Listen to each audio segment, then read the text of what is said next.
Assalamualaikum warahmatullahi wabarakatuh. Sampurasu. Shalom, puji Tuhan. Om Swastiastu. Amitabha.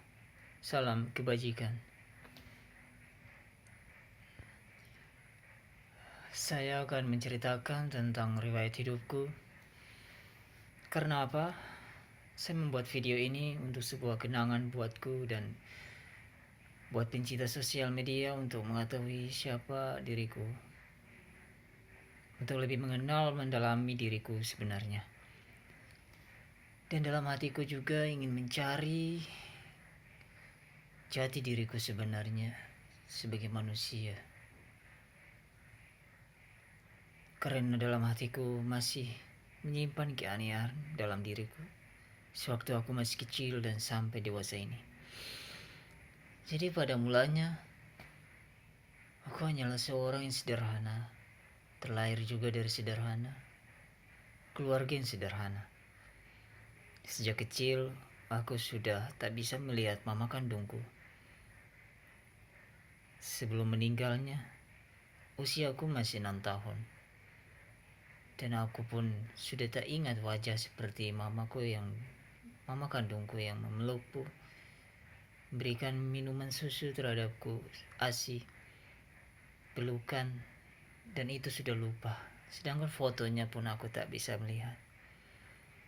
Kalau ayah kandungku meninggal sejak aku masih duduk dalam sekolah SMK. Pada tahun 2015 ayahku meninggal. Dan aku sudah menjadi yatim piatu. Tetapi diasuh oleh keluarga tiri sebelum ayahku meninggal. Sudah bertemu dengan mama tiri Manado. Dan tahun 2015 sampai aku sekolah, aku berada di Manado, Sulawesi. Aku memiliki keanehan perlahan dari kecil sampai usiaku yang ke-19 tahun, aku memiliki hal-hal yang aneh. Seperti aku bisa merasakan artinya kesurupan. Aku pernah bisa melihat, tetapi masih agak samar-samar. Masih bisa merasakan artinya kesurupan itu memang ada. Ternyata alam gaib itu benar ada. Dan aku alami itu di Pulau Sulawesi. Aku dirasuki oleh kuntilanak dan hampir membunuhku dengan cakarannya yang masih terbekas sampai sekarang di leherku ini. Ada begitu garisannya, kukunya tajam, dan sampai 6 pengobatan yang mengobatiku dari perbedaan agama, dari Kristen, Konghucu, sampai Islam mengobatiku barulah hilang. Semenjak aku ke Merauke, ya di kampung Meraukeku, katanya orang tuaku sebelum meninggal, aku lahir di Merauke bulan Desember tanggal 21 1994, dan sekarang tahun 2022 ini aku berumur 27 tahun. Umur yang masih muda. Tetapi wajahku aneh. Tak seperti orang tua. Maksudnya tak seperti orang muda, tetapi perawakan seperti orang tua. Semakin hari semakin aneh. Aku merasa bahwa diriku semakin berpenampilan seperti orang tua, padahal umurku masih muda. Tetapi gambarannya sudah seperti orang tua. Bagaimana menurut Anda, guys? Apakah mukaku ini seperti masih muda?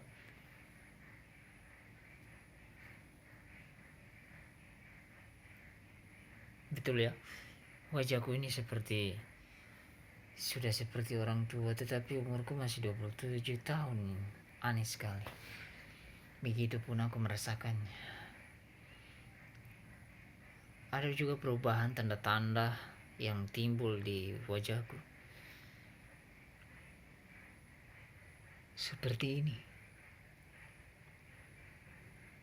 Satu, dua. Dulunya tidak ada. Semenjak dewasaku ini, tai lalat ini tumbuh di pipi kananku ini. Dan juga ada keanehan setelah kerasukan itu, aku merasakan hal-hal gaib mistis. Dan aku bisa melihat mata batinku agak terbuka. Dan aku merasakan bisa penglihatan, bisa melihat hal-hal yang lampau dan masa depan. Contohnya seperti aku kerja di toko trio tahun 2019. Aku datang di Merauke ini. Semenjak itu ada 3 pulau yang aku tempati, Pulau Maluku, Sulawesi, dan Merauke. Jadi, aku di Merauke tahun 2019. Semenjak itu aku bisa merasakan meramal itu semenjak aku kerja toko trio. Jadi cerita jujur, aku pernah membicarakan ramalanku ini kepada teman-teman sekerjaku, yaitu pada saat pemilihan bupati di Merauke, calon bupati. Dan ada 3 usungan dalam pemilihan bupati. Dan yang nomor 1 yang saya kenal itu nomor 3 itu adalah Romanus dan pasangannya juga. Dan aku melihat pada saat sebelum pemasangan umbul-umbul, aku melihat dari 3 pemilihan itu semenjak aku lewat di jalan dan umbul-umbulnya aku melihat pencalonan. Aku tidak ikut pemilihan, tetapi sebelumnya aku menceritakan ramalan itu. Sebelumnya aku jalan dan melihat brosur ada 3 pemilihan calon bupati, dan aku melihat dari wajah-wajahnya.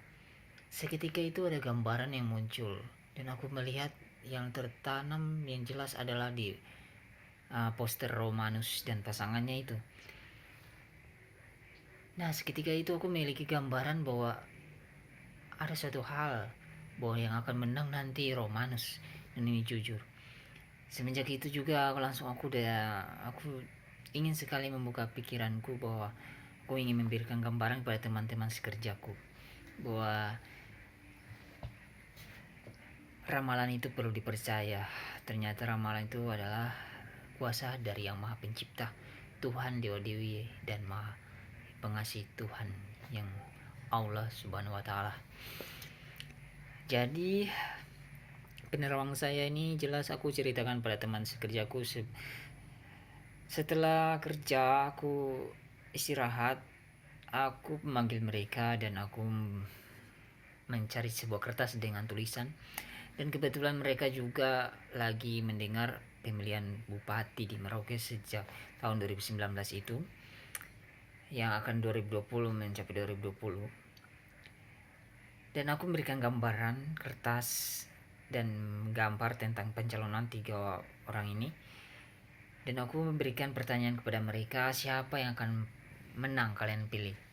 Dan mereka kebingungan pikiran-pikiran, dan mereka memilih salah satunya. Tetapi aku memberikan gambaran dan jawaban itu, bahwa wahai teman-temanku, apakah kalian percaya nanti yang akan keluar adalah Romanus, dia nomor 3, dan 3 itu akan menjadi nomor 1 di atas, dan 2 itu akan menjadi nomor 3, dan yang nomor 1 itu akan menjadi nomor ketiga.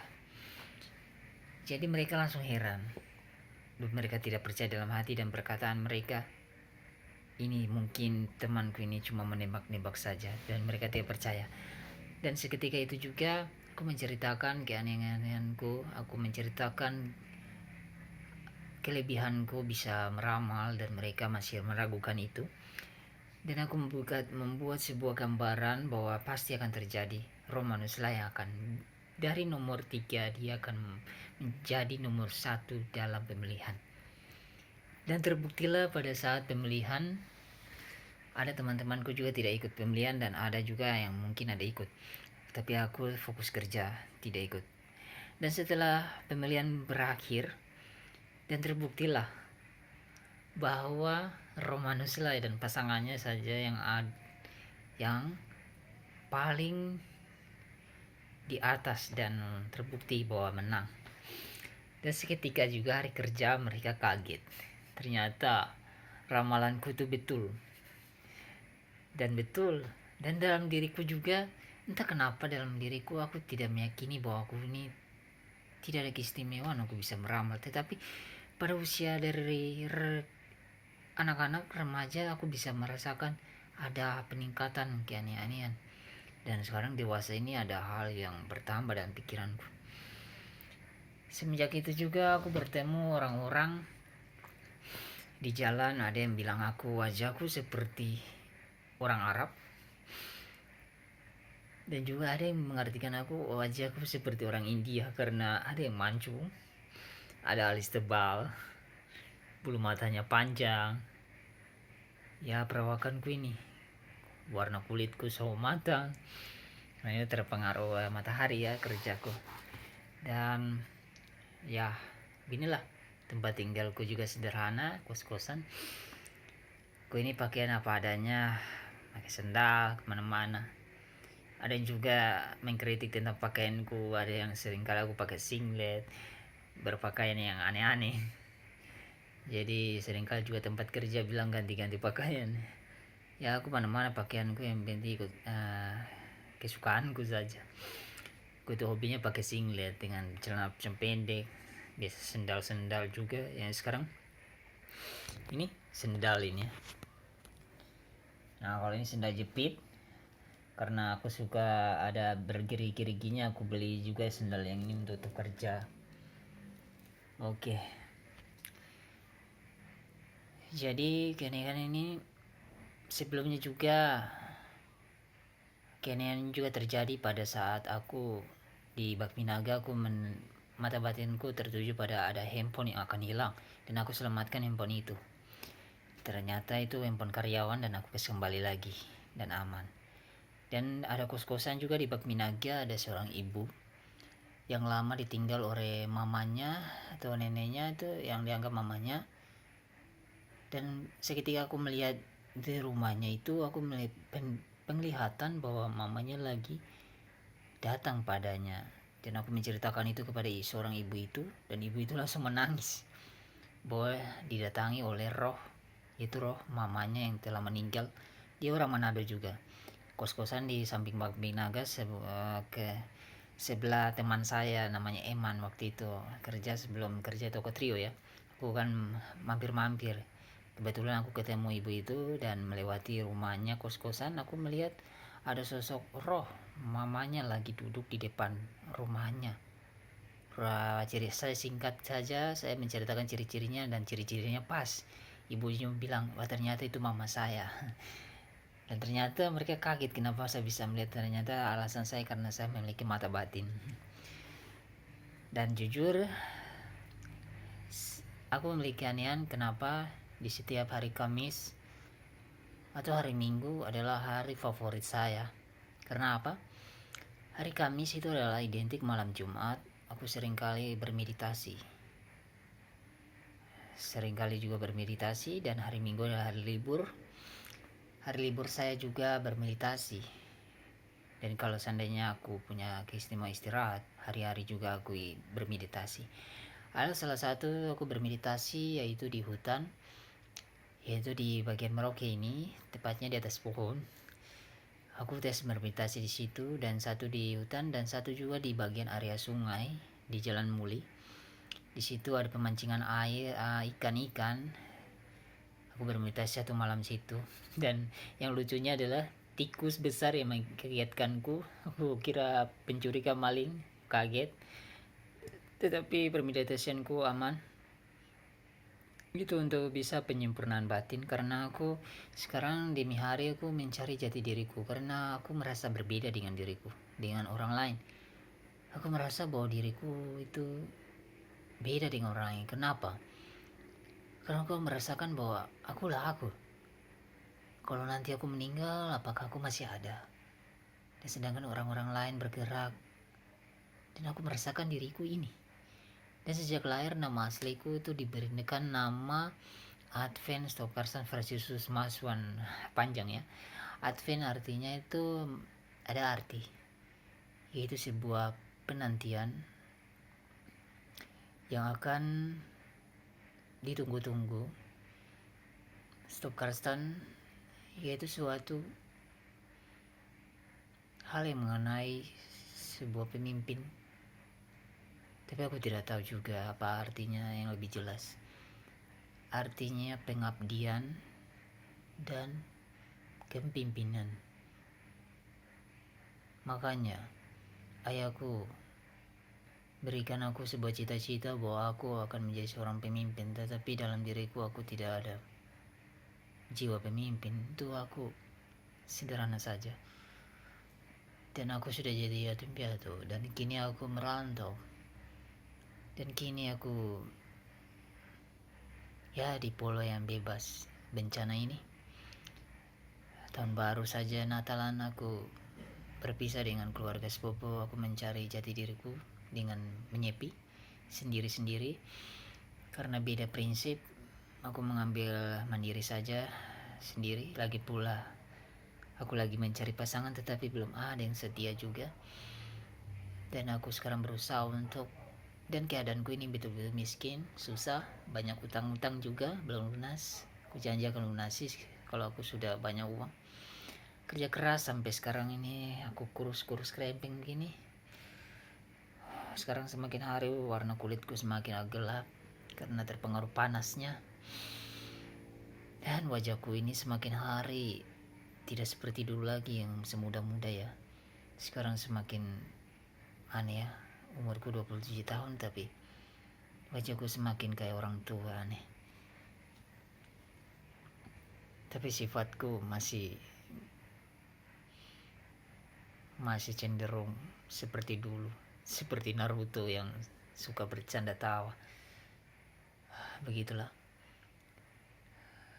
Baru aku tidak memiliki cita-cita sih, tetapi aku memiliki fans, yaitu Kakak Raffi Ahmad, yang lagi ada viral juga istrinya ini. Tetapi aku melihat istrinya Kakak Raffi Ahmad itu mungkin ada yang bukan mungkin, tetapi ini karena ada suatu hal kedengkian, iri hati, dan itu ada yang sesosok perempuan yang sama persis dengan Kak Gigi, dan itu membuat video prostitusi online bokep, dan itu sudah viral. Ternyata itu dalam penglihatan saya bukan murni itu istrinya Kakak Raffi Ahmad. Itu sama persis saja yang membuat dan ingin mengadu domba keartisan. Tetapi ya kita berdoa semoga ya kebenaran terungkap dan yang salah bisa diatasi dengan murni sesuai hukum. Amin. Fansku itu Kakak Raffi Ahmad karena hobinya artis. Aku juga pencinta artis, tetapi tidak berkeinginan jadi artis, tapi cuma ingin menjadi terkenal. Tapi bukan ingin jadi terkenal, tapi aku suka dari Kakak Raffi Ahmad itu orangnya baik, suka berbagi, suka bercanda tawa. Aku tidak lihat dari playboy, tidak beda dengan playboy lain. Kakak Raffi Ahmad ini selain playboy tapi bukan playboy yang sembarangan, tapi sudah menemui jati diri, cinta suci ya. Kakak Gigi ya bagus, salut cintanya, setia, bagus, punya keluarga sudah 2. Semoga doaku tambah sukses, tambah fakina, wabana, maroka dan damai. Oke. Guys, aku sekarang memang banyak kesusahan. Aku juga ingin berkeinginan dibantu oleh Kakak Raffi Ahmad, tapi Facebookku belum pernah terkonek oleh Kakak Raffi Ahmad. Dalam hati aku ingin sekali dibantu, diberi hadiah oleh Kakak Raffi Ahmad karena aku kan fans. Cuma artis sedunia nomor 1 itu Kakak Raffi Ahmad loh, yang keluarganya itu. Karena dari perkawinan sampai mereka sukses aku fans sekali. Aku sudah mengikuti di Facebook, Instagram, dengan YouTube, tetapi juga ada TikTok juga. Aku like mereka status, tetapi mereka tidak ada balasan. Aku kepingin sekali ada balasan, aku langsung bahagia. Kepingin sekali bertemu dengan Kakak Raffi Ahmad, dibantu, karena aku kan jujur aku dari rakyat yang biasa juga, miskin, apalagi yatim piatu. Dan aku seringkali, kelebihanku ini bisa meramal, aku seringkali membantu, yaitu membantu tuh dengan ikhlas. Penglihatan ada yang barang handphone hilang, langsung aku selamatkan. Tapi ada juga handphone yang pernah kejadian itu di Merauke, di sebelah KFC Kasiwari, yang pernah itu ada gagal hawa nafsu. Karena hawa nafsu itu guys, lawan dengan iman. Ini pernah aku kalah. Jadi aku di bawah mata batin, aku penglihatan ada handphone hilang juga. Tapi ini bukan seperti Bak Minaga yang aku kembalikan, menolong. Tapi ini salah satunya adalah karena mepet banyak utang 1 juta lebih. Ini sampai sekarang belum terlunasi di beberapa warung. Tapi aku kerja di pekerjaan ini gajinya kecil tapi apa adanya, semua untuk biaya makan minum saja dan beli yang lain, tapi belum bisa melunasi utang yang 1 juta lebih ini sampai sekarang ini. Dan ini di toko Trio sudah berhenti dan kembali kerja laundry ya, ada jual-jual bawang juga. Dan sebelumnya kejadian itu aku kerja di toko Trio, langsung aku berhenti semenjak kejadian itu, bukan dipecat ya. Dan itu murni aku ambil handphone dan sudah ya, mereka langsung pukul aku. Pokoknya kejadian parah banget itu. Aku tidak boleh namanya mencuri. Sampai sekarang aku juga tidak boleh mencuri, itu tidak bagus. Itu membunuh yang sembarangan tidak bagus. Dan hal-hal yang buruk yang lain itu korupsi, narkoba, itu semua hindari. Aku saja merokok tidak, mabuk saya tidak. Dari kecil memang sudah aku belajar itu tidak boleh. Dan sekarang aku ingin sekali mencari cinta sejati. Sebenarnya jujur ada di sosial media, tapi aku masih ragukan dia. Apakah dia yang sesuai ramalan? Perempuan, tapi aku tidak bisa melihat jelas siapa jodoh yang akan ku gandeng nanti, yang setia sama aku menjalani hidup sebatang kara ini. Sampai sekarang masih jomblo. Dan kini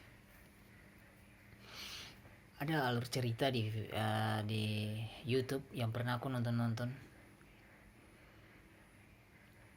Ada sesuai ramalan Jayabaya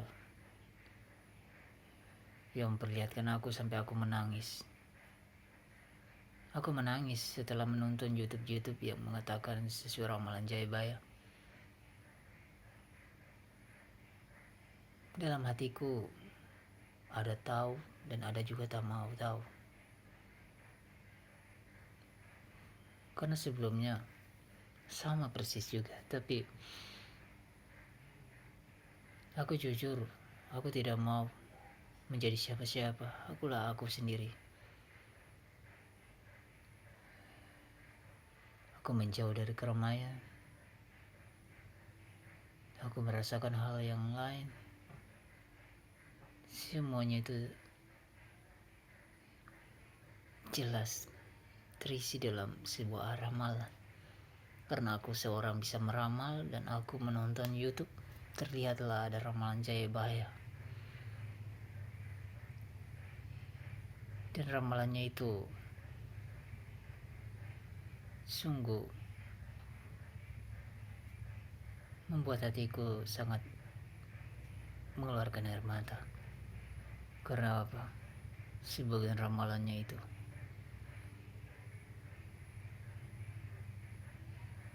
ceritanya hampir sama dengan cerita riwayat hidupku. Tetapi dalam hati aku tidak ingin jadi siapa-siapa. Yang penting dalam doaku sesuai ramalan Jayabaya, semoga kebenaran itu ada. Tetapi sekarang aku jujur ingin mendalami ilmu penyempurnaan batin untuk lebih mengetahui jati diriku. Karena sebelum aku nonton ramalan Jayabaya, aku sudah meyakini bahwa aku ingin mencari jati diriku sebenarnya. Banyak dikucilkan, banyak menjumpai cobaan yang berat, hidup penuh luka-liku, sampai aku tidak bisa merasakan ciuman seorang ibu kandung. Ingin sekali merasakan ulang tahun, ingin dipeluk oleh seorang ibu dan seorang ayah. Dan dari film Uzumaki Naruto lah juga memiliki kemiripan terhadap diriku juga. Kenapa aku nonton orang lain? Orang lain menganggap video film-film Uzumaki Naruto adalah hal yang sepele, hal yang cuma menghibur. Tetapi bagiku Uzumaki Naruto itu film yang sangat istimewa buatku karena hidup riwayatnya juga sama. Aku yatim piatu, memiliki jiwa yang sangat berani, ingin hidup yang baik, ingin hidup yang adil dan damai.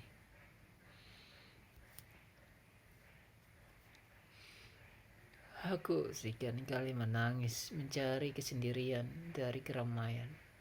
Aku menghindari keramaian. Sejak tahun baru yang lalu-lalu sampai sekarang aku tak ingin merasakan hal yang ramai. Karena tak ada kehadiran seorang ibu kandung ayahku yang bisa mengisi kesenangan dalam hatiku. Aku menghindari keramaian dengan menyadari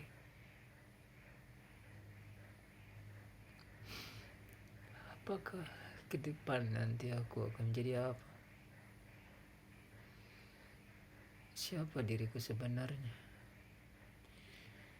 Dan aku seorang Katolik, sedangkan hatiku mengatakan ada hal yang ingin terpanggil dari diriku, ingin menjadi berubah. Kenapa Islam mengetuk pintu hatiku? Kenapa Pulau Jawa dan Bali memanggilku untuk ke sana? Kenapa hal-hal yang mengandung ramalan Jayabaya membuatku semakin menangis?